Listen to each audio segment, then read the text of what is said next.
Welcome to something short and sweet in the Parsha. This week, Parshas, Pinchas, words which hopefully will give us direction for the 3 weeks. In the aftermath of the story of Pinchas, the Torah tells us the children of Korach didn't die. What happened to them? Korach was so sure that they were going to be his ticket to Olam Haba. He saw prophetically that they were going to live on, that they were going to be tzaddikim, that they were tzaddikim. And he was so sure that obviously his cause was just. They were with him. They fought on his side. What happened? So the Medrash asked this question. And the Medrash says that Moshe Rabbeinu, when he came to Dasan Va'avira, he passed by the children of Korach, and they saw him coming, and they were embarrassed, and they buried their heads, and they were in a quandary. What should we do? This is Moshe Rabbeinu. Mibnei Seva Takum, rise in front of an elder. Were they going to stand up for the leader of the generation? If they would, they wouldn't be honoring their father. Their father was locked in this battle with him.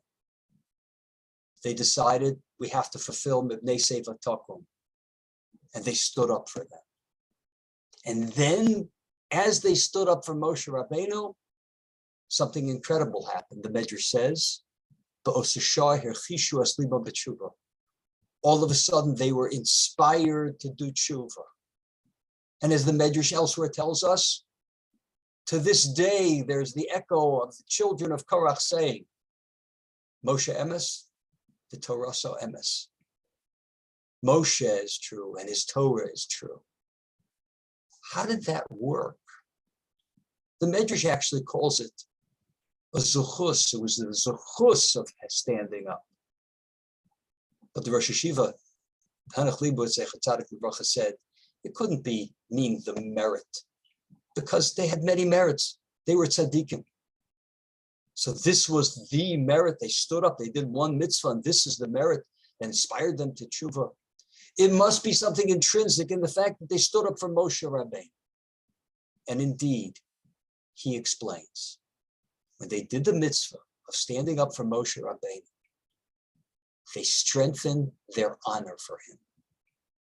And when they strengthened their honor for him, it was a game changer.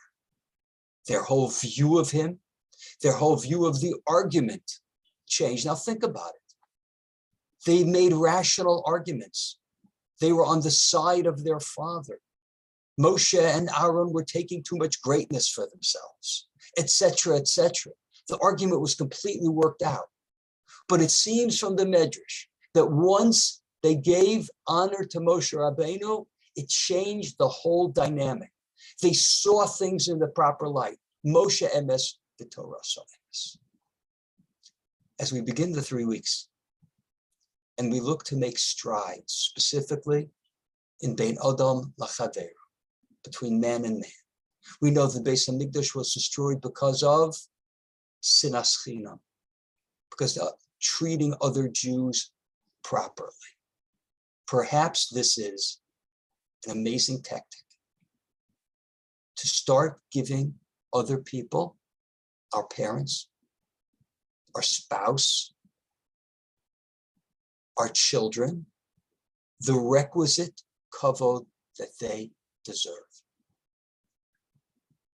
Gershon Edelstein, the great Rosh Hashiva of Panovich, who just passed away, they said about him that he respected the 6-year-old like he respected the 45-year-old, because he saw standing in front of him a Tselem Elokim.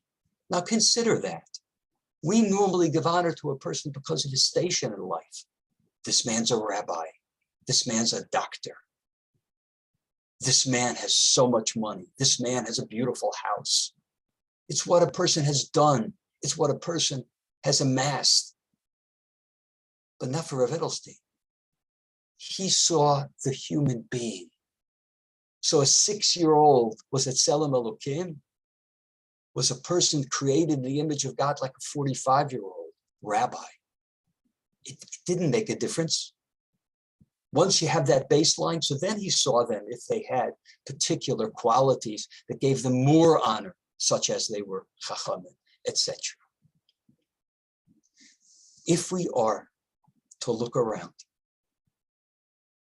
and start being mechabe people, honoring people for the fact that they're human beings, that they are Jews, that they're B'nai B'chorei Yisrael. This will lead us to treat them differently in every sort of way. It'll realize their beauty. It'll help us realize their greatness. And then we will be much more properly disposed towards every single person, every single Jew. Thanks so much for listening. Have a wonderful Shabbos.